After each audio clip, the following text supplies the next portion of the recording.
Welcome to Risky Thoughts with Rob and Roy. I'm Rob. And I'm Roy. So welcome back, everybody. Hopefully everybody's enjoying their holiday break. I'm off until the new year. I hope people out there can share that sentiment. It's nice to have a break from our everyday activities at work. And Merry Christmas. Yep, and Merry Christmas from me as well. It was a bit of a different Christmas this year. Like, there's people coming to your doorsteps and, you're not coming inside into the nice warm house with the, kind of glowing tree and, the nice warm food. It's definitely very different this year. And, of course, when I look through my kind of Facebook too, I'm kind of like looking at pictures of, hey, you guys shouldn't be like together right now. And I work in long-term care. Right, so you're frontline workers. What you'd be classified frontline as. worker, and it's obviously I'm not going to disclose where I work because you'd find it on the internet pretty quickly. But it is a really serious thing where I think some people were kind of foregoing the rules and stuff, and I'm not judging. Like, I'm just saying, you got to take responsibility, and you have to try your best not to congregate. But it's so weird because we're humans, and I'm preaching well, we got to be the animal and all that stuff. Let the human out. Exactly. Well, this is a very conspiratorial topic. There's a lot that can be said about COVID and whether or not the means and methods that the governments are taking to sort of manage this outbreak. Yeah. Are they reasonable? Is everybody using actual true science to make their judgment calls, or are politics playing an influencing factor in it? Yeah, very interesting enough. I just kind of met Rob, and we obviously have the proper protocols. I helped design Spatial some of them. separation. You know what I mean? Exactly. So, he saw me without a jacket today, and I do something called the Wim Hof method, right? And I do suggest people look into it, right? But it's something that's on the fringe of science. There are some studies done, but how do we even validate studies? How do we validate knowledge in general? It's such a, we got into a bit of a conversation there, and maybe you can fill in some of the kind of essence of this. Yeah, well, it's funny because you told me about it. First of all, you came out of your car in -7 weather wearing nothing but a short sleeve shirt. And I've been doing this for a good solid week. Cold showers, and I've been doing this for actually every winter for the last 5 years. So I've acclimated to it. But your body's gotten used to the cycle. It's gotten used to the cycle. Yeah. So it caught me off guard because I'm usually you're the guy that gets cold first. You're wearing a sweater and you're bundled up and you start shivering. You're like, can we go back in the car? Yeah. And then today I see you wearing a short sleeve shirt outside and it's -7. Yeah. I'm thinking what the hell's this guy doing? Yeah, I think I'm crazy. It is interesting though. The science behind it is still sort of new. Yeah. And I questioned you on it because 100%. A, that's what I do. And right. B is I'm still skeptical about this, right? You explained to me that the way that you told me the story of it and the sort of the research that you've done, it really did sound kind of cult-like, my leader said to do this. And Okay. And I was like, yeah, Roy, but Wim Hof said, you better not be talking shit about Wim Hof right now. No, all kidding aside, I think it is great that you're trying this new thing. And I know the Wim Hof method to some degree is about exposing your body to the extremes and to the uncomfortable parts of, or putting your body into uncomfortable conditions. Right. And I mean, you know more about the science than I do in terms of what it does for you. So if you want to go ahead and elaborate on that, I mean, I know this isn't really the point of tonight's topic, but it is interesting to sort of segue us into the idea of cycles. So cycles, and just I feel maybe even we should talk about how do you discern information? How do we discern information? So maybe and kind of put it out there so that other people can modulate their method of how they intake information, right? And what's right, what's wrong. The reality here is there's an intuitive explanation. Let's just use Wim Hof for the example, right? And it's we evolved for millions of years, right? And if that's your belief system, yeah, for sure. Let's just go with some science here, sure. We kind of have to, right? And for a long portion of time, we didn't have clothes and shit. Like, you take a look at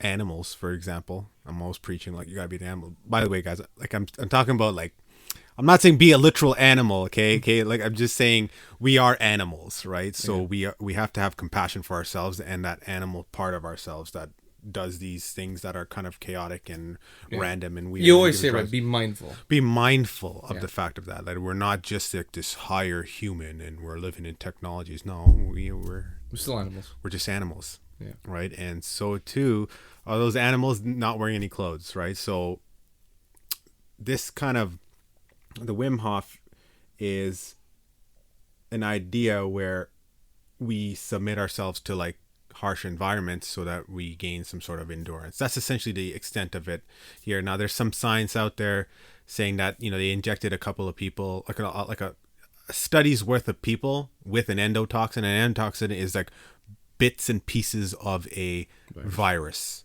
right? And even if you get the bits and pieces, you still fall sick, because falling sick is essentially your body's reaction to something unknown. It doesn't mean it's already made you sick. It's like, no.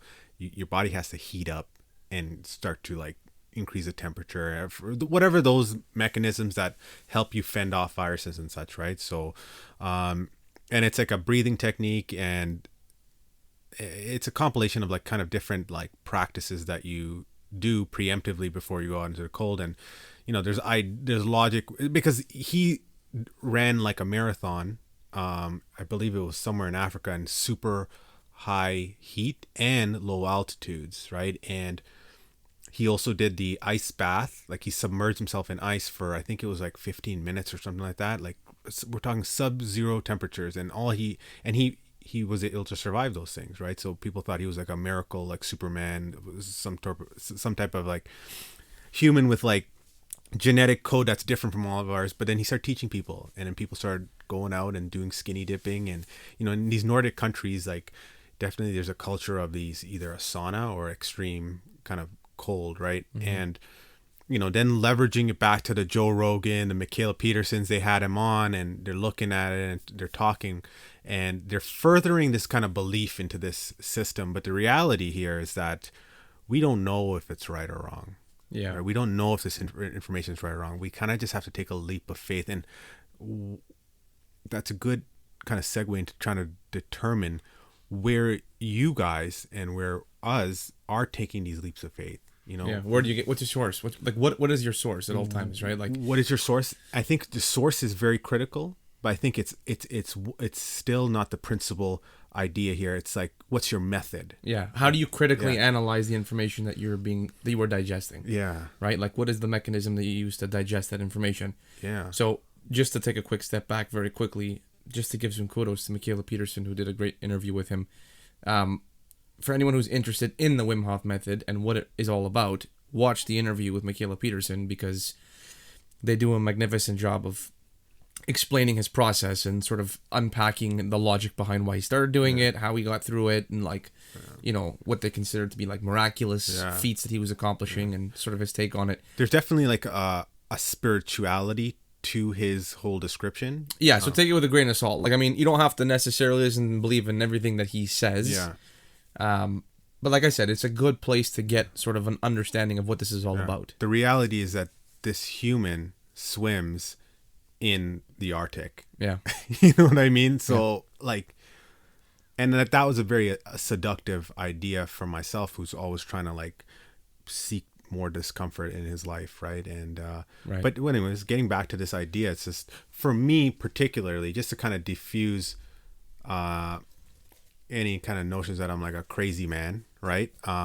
It's like there is like a strategy here. It's like, number one, I'm testing it with myself, right? And I'm using my own feeling and judgment to see, are these things very dangerous? So I've been doing it for the last 5 years, and I've been going out into the cold, and I don't come back sick, right? So this is very contrary to what we've been told, right? Okay, so from a technical perspective and a technical analysis of the discussion at hand here, which is understanding and interpreting and digesting information, one of the mechanisms that you use to vet information is first-hand empirical evidence. Yes. Now, that's obviously, I would say, not step one. Yeah. Because obviously Right. before you put it upon yourself physically, you're obviously doing something before that to ensure that you're not going to die by trying it. Yeah. So what is the process that you go through, specifically Roy? What does Roy do when he learns something, and if he wants to embrace that knowledge, how do you go ahead and digest the information that comes your way? So I always try to I guess the first thing would be is it has to have like an intuitive first principles kind of explanation, right? So things like first principles, like, and I'm obviously taking a leap of faith in science to say that this planet, we've been here for like 4 billion years, right? So and we are we're I'm adhering to evolutionary biology and things like that, and the fact is like there were no clothes. Right, there were no clothes for a long time, and we kind of adapted to wear clothes. But there's probably this transitionary kind of phase where, and I'm trying to like also piece it together. So I'm using, it's weird. There's an imagination definitely associated with it, right? Right. So that's where I get a little bit cautious now. Let me sort of like, let's do this together, because I'm pretty good at the technical, presentation of things. Absolutely. So I think step one for anybody is setting the framework for their own belief system, right? Like those assumptions that you referred to, like, oh, okay, I'm working on the pretense that what I've been told from a biological evolutionary standpoint is true. Yes. Right. So this is a step that I believe is unconscious. I think most of us don't think about what our framework is. We just we have a belief structure, right? And it's fixed. You know what I mean? It should never be fixed, but there have to be components that are fixed, because you need a foundation for a building to sit on, right? Yeah. So I think that there are these fundamentals to which you subscribe. Absolutely. And then from that point, you essentially are comparing what you're hearing to the pillars of that belief structure, right? And if it aligns and it makes logical sense, if there's some coherence to your belief structure, that's step one in terms of accept that. Once that phase has been accepted, what is the next step that you take? Okay, so the next step is... Okay, so the first step would be that kind of leveraging my preconceived knowledge and understanding of the world, right? Of how things work, right? So that's like the first principles to some degree, right? Yes. The next step is I need to see some like evidence. Evidence is so critical, right? So it's like, and where are you going to really see evidence? You're going to see it in scientific studies. But at the same time, and this is a problem with a lot of people and myself, it's like we'll take anecdotal evidence, right, which is very, very dangerous, just because somebody had, like, here's another one, salt, right? There's an idea that like they've been telling us not to be eating salt and things like that, and actually it's very important. It's just like there's a subset of humans that have a very adverse reaction to salt, and that's people with high blood pressure, right? But it's eliminated for all of us, so we're all thinking this notion of salt is bad. Anyways, I try to remove those things, right, and look at the science, right? So there's only 2 or 3 studies on this Wim Hof, right? And this is where I stopped you in the car when we were going to get our coffees. Right. I said to you, like, I said, Roy, what makes you like believe it? You're like, this doctor that I always listen to. Yeah. So you're referencing it's a call to authority. It's a call to... Which is not a good thing. However, I will further explain your position on it. Yeah. The reasoning behind you calling to this particular authority is because you have a particular belief in this doctor, as he has provided evidence so that you can have a faith in him that will sort of reassure you that what he says has truth. Right. And it's okay. He's a doctor, right, number one, and he's a practicing doctor, and like he is pulling up these studies real time, right? So it's like it's closer than some guy like Wim Hof saying, oh yeah, it's cold and then you get these things called, like, it gets into your endocrine system, and it's like, what the fuck does that mean? Like, you know what I mean? There's like, no value in that's what not he's value. saying. You just sound like you know what you're talking about, right? So once again, even the selecting people to listen to, like we listen to Jordan Peterson, right, because he's articulate and he has shown things to be correct, and the ultimate scientific he embodies like a scientific model that's based on a scientific method. So it's like, if there's one piece of evidence contrarying the theory, throw them out. You know what I mean? So too is like there's a lot of these doctors or these self-help people online telling you some certain things, right? And it's just, well, you have to be able to like kind of like choose which ones to listen to, right? So like I can just say that, this guy that I listen to online, like he follows the method the closest I can possibly. I can't go back to university and become a doctor and spend another 10 years like looking at this data. I can't do it, right? But I mean, that's where I have to actually put faith into someone and someone else's kind of cognitive ability. So I want to do a spin-off at some point later in this conversation. I'm going to come back to the point that you just made there. Yes, okay. About putting faith into a scientist. You're right. And that is founded in still some sort of empirical or historical data, because you're still going off of a mentality that I have spent the time to vet some of the things that he has said. Yeah. Right down to mechanically doing the first principles yourself, right? Like doing the hard research and the hard math to show the evidence works. Yeah. At which point you can then say, okay, well, he's made a statement that has been verified by myself as true. Yeah. Therefore, there's a higher probability that what he says is going to continue to be true.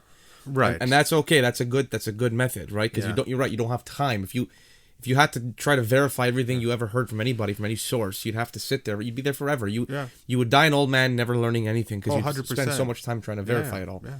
But it's why it's the same reason I don't like, there's people who will just discount the flat earthers, right? Or these conspiracy theorists, right?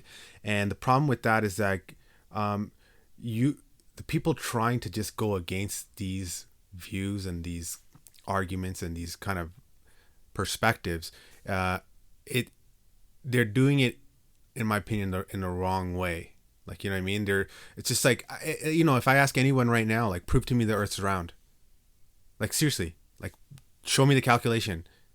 I guarantee you everyone here won't be able to do it. So where is that coming from? Well, that's not true. Why would everyone here say I'm just, what I mean? But the large majority of the people out there cannot provide you the mathematical proof. Okay, well, agreed. Even when I say prove, I'm saying like a scientific proof, which is actually a lot more difficult than just finding more, it's almost paralyzing. Like the fact that if you think about it, like the Earth is round. Right, like, so where would you start? Like, just briefly. Well, one thing that I don't. This is way off. I know. I really want to get off this topic but we'll come back. Number one, the horizon, and using the horizon, because it's a very simple math. We have the diameter of the Earth. We know what the.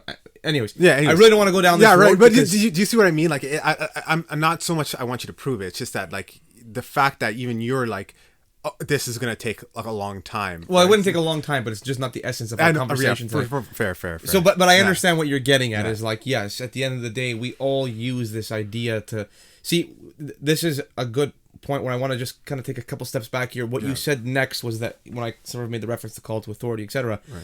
The step that comes after your like checking the first principles against your your foundational belief structure. Yeah. The next step is looking for a source that is vetted, right? Like you can look at the source with confidence that the information you are getting is appropriate or is true to the best of your knowledge. So that's step 2 in Roy's process. Now, where do you go once you understand and establish confidence in the source that you're getting the information from? What do you do next to sort of like confirm and finalize your belief in the system or in the information that you're getting? So the next thing is like very similar to vaccines or anything. You run an experiment. Right. And so you're doing that on yourself. Right. And granted, it has to check mark the boxes where it's like, this is not going to hurt me.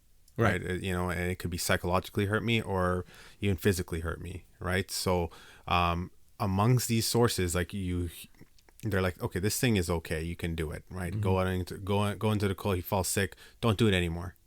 Right, like the cost and the consequence is not high enough for me to even second guess that. So it moves to the next point where I experiment on myself, and then I have to, okay, do I feel good? You know what I mean? No. Well, you're just checking the qualitative results of your. I'm checking exactly of your research. Both the qualitative and quantitative. So quantitative is like me writing it down and tracking my mood, tracking my endurance, how much can I run, and then trying to run that same what we learned in engineering, like some sort of statistical kind of analysis. Obviously, we don't run that. You don't have time to run that. Not everyone has time to run that. But with technology out there, it's getting a lot easier to track these things. Yeah, the performance of your body, etc. That's it, right? So Okay, and I think that's a pretty conclusive statement now to say that you've confirmed the information that you've been told. You have done these 3 steps to get you to sort of like the finish line. Well, there's a fourth one.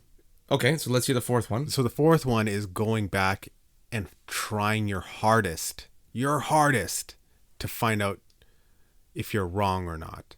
Right. So you know what I mean? Find the flaw in the belief. Find the flaw in the belief. You need to be able to, to prove E equals MC squared, they're still proving it today.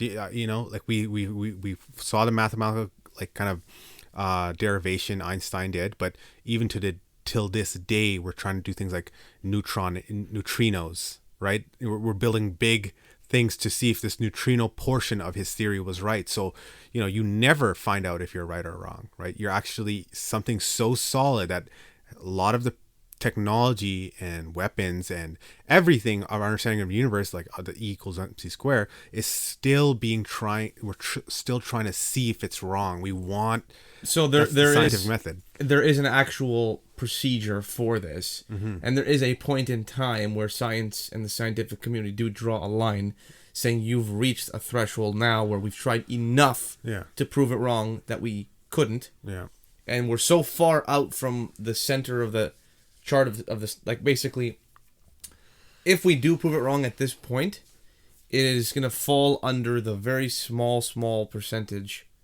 that doesn't discount the truth behind the actual statement, right? So I'm doing a very poor job of explaining this, but essentially you're right. It is an undefined amount of time that you could try to poke holes in a theory. Yeah. But there is actually a point in time to which science says, okay, we have tried and we are well beyond what is considered to be true. Yeah. And then it's verified by scientific community in that sense, and it is published as an actual theory. There's nothing anymore that we haven't come across any new laws since like the original days, right? But anyway, we're getting way too technical on this. I just want to stop for a quick second again and pull back, just go right back to what I wanted to say a moment ago. So now you've sort of established 4 different steps for Roy. And I think that those 4 steps are a reasonable process for everybody to follow when they're digesting information. And I'll make this more applicable to the average person, because everything that we've talked about so far is probably very unrelatable for most people listening. Like, it's not something that everyone is into. But before I go and do that, what I want to say first is I think where a major failure happens with most people in society, and I shouldn't speak for most people, say some number of people in society, let's just say, I think a lot of people get past step 1, and that's it. It's true. Like, they don't do steps 2, 3, and 4, right? So like, oh, yeah, that sounds kind of right. I believe it. Like that's what happens. A lot of the time it's like, and this is how you can get someone who's like a flat earther to just buy into it, right? They know, and I this is interesting that we're going to now get into the Dunning-Kruger effect just very briefly here. Yeah. But for anybody who doesn't know what the Dunning-Kruger effect is, it's basically a study that proved that there's actually a very strange relationship between a person's confidence in a given topic versus the amount they actually know about the topic. So there's this phenomena that occurs that when you start learning about something, so for example, if you don't know anything about thermodynamics and you do a little bit of research on thermodynamics and you get this little taste of the information that's out there and you kind of understand the very, very fundamentals, your confidence level in your understanding of what you think is thermodynamics goes through the roof. It actually hits all-time highs. Right. But you really don't know anything. Like, you know very little in comparison to an expert in the field. Yeah. And there's this very strange phenomenon that occurs with almost all people. When they get that first taste, they think that they know everything and they have a very high confidence level. And then as they learn a little bit more about the topic, the more they expose themselves to the actual topic, the more they realize there's so much they don't know. Yeah. And so their confidence diminishes. And then as they get to a point of being an expert in the field, their confidence level climbs again. Yeah. So you get this weird looking shape that gets plotted onto a graph of basically y-axis being confidence, x-axis being knowledge in a field. Yeah, and when you're lower on that graph, and this is where I kind of want to segue it too, because this is what's kind of really on my mind. It's just like, I'm going to have to take the vaccine, like, at some point. I'm going to have to probably one of the first ones to take the vaccine, right? Yeah, as a frontline worker, you're going to be recommended to do so, if not forced to do so. Oh, 100%, right? And like, there's definitely a lot of education out there saying that, like, the odds are low that anything bad can happen, but like, what is my responsibility as a human being to allow it to be kind of like injected with something that I don't fully understand, right? So, and this is where I do want to get a resolution. I think that's good. Like in terms of trying to find out about things, and if you things that you care about, it's a good process to follow, right? All those kind of 4 steps, right? And the Dunning-Kruger effect, we're seeing it at play right now when people are just kind of on the on Instagram or whatever. Well, social media has far exaggerated the impacts of the 100%. Dunning-Kruger effect, because everyone thinks that they know everything because they see a little post on Instagram that tells them an interesting fact. Yeah. And they maybe spend a day, maybe even a couple days researching a topic, and all of a sudden they think that they're experts in the field. Right. And this is why, like, the age of conspiracy theorists is now, right? Like, there's always been conspiracy theorists, but there's far more of them today. Yeah.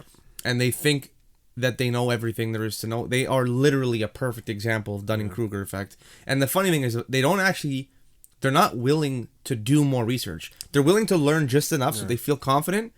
And then they just continually reinforce the facts that they've already learned. Yeah. And they actually don't dive any deeper to get a full understanding of what they're preaching. Like, I know there's a handful of people that I can go and speak about right now. I won't speak names. I won't even give any specifics. But there's an individual that I have on my friends list on friends list on Facebook, who's like, he's like an adamant Facebooker who just like consistently, oh, you're a bunch of sheep, blah, blah, about everything. Like, the most obviously common topic nowadays is COVID. Oh, you mask-wearing sheep, like, what's wrong with you people? Okay, fine. Maybe you're right, maybe you're not right. This is not really a well-researched domain yet, so I can't speak to whether or not the scientific community is correct or whether this conspiracy theorist is correct, but I have a lot of backup evidence that happens before COVID even existed, where we would be like, oh, yeah, the 9/11 buildings, they came down on their own. Sure, that wasn't, like, oh, we landed on the moon. Like, all of the conspiracy theories you could possibly believe of, or possibly think of,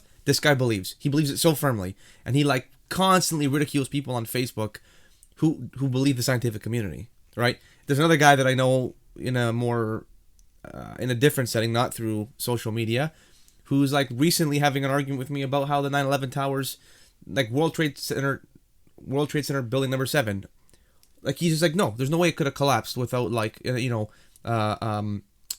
selective demolition happening. And I'm like, well, how do you know this? Like, what's your background? Let me ask you, what do you do for a living? Well, I'm a real estate agent. Oh, okay.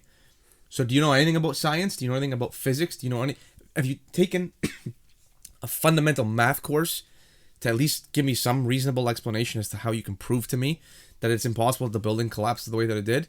Well, I don't need to. Like, it's just like, think about the motives behind it. Like, that's great. And this is what I'm getting. I want to tell this because I want to reinforce the point that I just made of, like, everybody wants to do step 1, right? Like, let me take this idea, let me run it against the first principles or the belief structure that I've founded myself on. Oh, it's in conformance with that? Okay, great. Let's hammer down the point. I believe it fully. I'm not even going to do steps 2, 3, or 4 because it's irrelevant. Yeah. Well, no, it's very relevant. And this is the problem with today's technology and having everybody have access to this information out there. Everyone thinks they're an expert in every field. And I'm like, look, if I were to take it out of context, if I were to have tried to prove to him of a belief system, like, let's say I made a belief, like, if I were to propose an idea to him that was so absurdly impossible, and I said, but yeah, no, you got to believe it, man. Like, think about the motives behind it. He's going to be like, you're crazy. And I'm going to say, well, why am I crazy? He's going to say, well, that doesn't even make any sense. Well, and I'm going to say, well, but that's what you sound like. When you try to tell me about, like, the physics of a building collapsing, you're a real estate agent that doesn't have any background in the physical world, like, in terms of proving science, like, mathematically, like, how the physics works. How could you possibly make a statement such as this, right? Like, it's mind-blowing. And so, I wanted to just point out pure Dunning-Kruger effect happening there. And, okay, so that one also gets compounded by, like, social media, because the way the algorithms work, and even just how when we try to market stuff, like, just me filling out, okay, who do we want to send this to? Yeah, you're appealing to the masses for sure. Exactly. So we're sending it to people who are already digesting that information. So anything contrary, like, they're not looking for that, naturally. And this becomes a psychological thing too. It's just like, you don't want to be wrong. And the more information that you get, the more you start to think that you're right about this particular topic or whatever particular topic you're looking at, right? Right. So my question for you then, Roy, is, because we're actually coming to a point now where I have thoughts running through my head, I have questions I want to get answered here. Yeah. How do you deal with somebody who's not willing to go past step 1 the Roy method, let's call it for now. But I think there's even if you're not going to follow Roy's method specifically, I'm sure there's some equivalent method that would be something of that nature where you do more than just hear what they have to say. So this is where kind of like, I just want to interject here. It's like, it goes back to some of some of the content we've been building here, right? So number one, I put a lesser value on my acceptance by society, right? So the only reason why I'm going to agree or disagree or even combat somebody in society is if I really value it so much, like that external validation. So right off the bat, someone who tells me I'm wrong about something I'm doing, I have to first listen to them. I'll always listen to what they're saying, right? And I'm just going back to myself and the fact that I'm getting the results that I desire from this process, then there's nothing wrong. There's nothing to fix it. There's nothing, as long as you're getting the results that you want from whatever belief system that you have, you just eliminate like people in the sense that like they're okay. Well, particularly to those type of people, I just won't necessarily engage them on it. If it's an actual debate, but I also do believe that what everyone is saying, there's something right about it. You know what I mean? And essentially, because one of my closest friends is a conspiracy theorist, and he's been able to pick these ones out, like, for example, like the pedophilia in Hollywood. My friend was talking about that 15 years ago, and everybody thought he was a nutcase, and we're all like, "Yo, bro, like you're hilarious, but like it's here, and sure, see what happened. Look what happened. Like, you know what I mean? So, there's something still, like I have to even say, there's still something right about what they're in and that story that they've created. As long as the story is like somewhat functional, I think it's important, but for these people, they're a little bit more neurotic, more, all these type of things. There's like the human factor of it too. Sometimes it's just like you just let the argument roll, and you know what I mean? Even if you talk about, okay, for example, I know we're getting off topic here, but it's very important because when you hear these people, naturally people are like, no, they want to start combating. It's like, I have a friend who kind of lost his shit, right? Like in his mind, right? And he had like a little bit of a schizo type of thing, right? And he's talking about, there's like God's coming down and he's gonna fight the devil and stuff like that. And like essentially what he's alluding to is like good versus evil. He's right there. You know what I mean? But I wouldn't see he's right there if I didn't really take the time to really understand what he's talking about there. So you're saying something very interesting right now, because Carl Jung did this too. It really depends. The question I asked before about how do you have a discussion, how do you get these people, when I say these people, it sounds very condescending, but how do you get people to do steps 2, 3, and 4? And the truth is, does it really matter? Because at the end of the day, if they're saying something that they believe to be true, you're right. There is always actual truth behind it. Yeah. It's the only way you're going to see it. Yeah. Well, the only way you're really going to see the truth that they're telling you is to put yourself in their shoes and look at the world through their lens. Yeah. Right? And, I mean, the only time where I think that there's actual value in really trying to be constructive and help somebody perhaps not see things a certain way is when it could be harmful to them. Oh, right? See, this is what I mean. I think that literally now we've kind of hit the urge of what this conversation is about. It's like trying to get people to just see the truth, right? And it's just like, guys, don't do that. Right. And you have to learn it from yourself. That's a problem with the actual individual trying to force their ideas onto someone else and try to convince them. It's just like these people have certain ideas and that's their belief system, and you interfering with that can lead to catastrophic results. And I can tell you this 100%, being around so much like mental illness to some degree. I'm not saying that conspiracy theories are mentally ill, but even if you did it for a person like me, right? So I try to keep myself very grounded, try to keep myself very rational, open to everything. And when I get my pillars of my view structure and my perspective demolished, it's an ugly sight.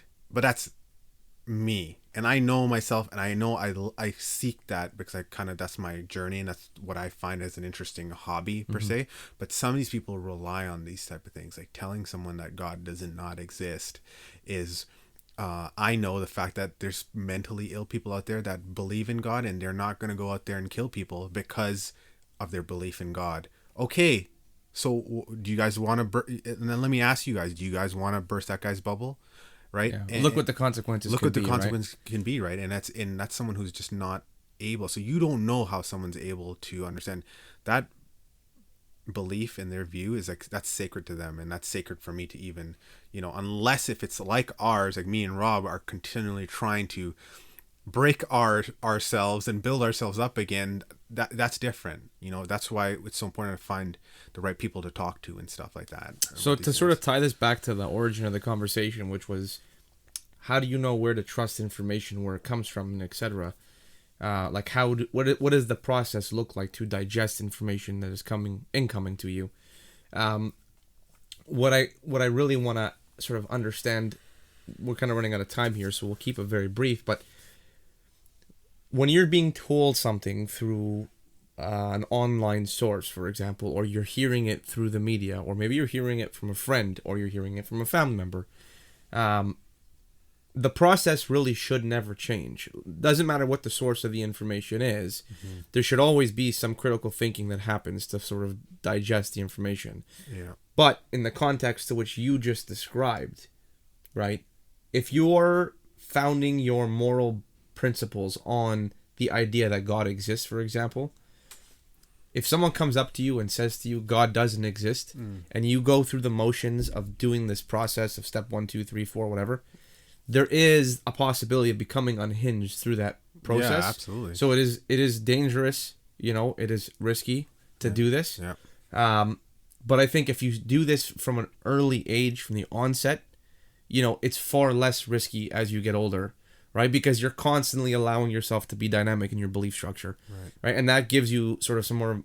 It keeps you more malleable. Children are very malleable in the way that they see the world.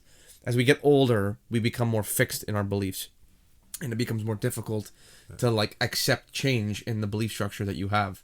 So, but if you keep yourself, sort of breaking down information as it is coming to you, I think you can keep yourself in a healthier state long term. That's my position on the topic. So, yeah, I think I agree with that. Learning to understand that life has unknowns, and it is one big massive unknown. To be honest, we're on this planet for maybe 60 to 90 years, right? And there's just there's what, the universe is 10 billion years old.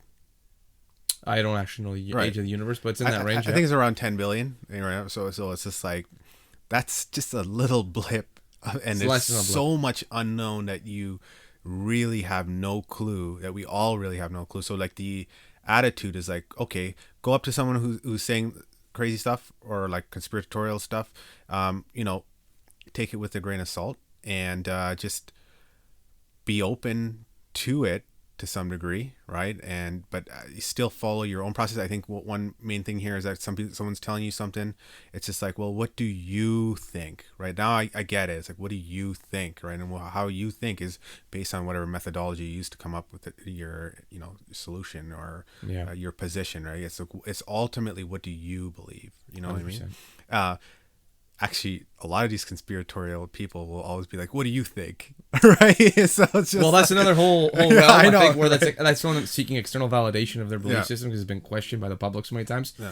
So we can go into that a different day. I do want to do this, though. I do think I want to actually leave this episode off with an idea for our next discussion. Right. I really do want to explore the idea of God, and whether or not just sort of where we're at today with belief in God, and where its place is in society, and whether it should be there, shouldn't be there, whether you actually believe in God, whether you don't. Yeah. I would love to tell my story on my belief 100%. I just want to give a teaser. It's I believed in God, Roman Catholic, right? My dad loves religion and he's really into that stuff.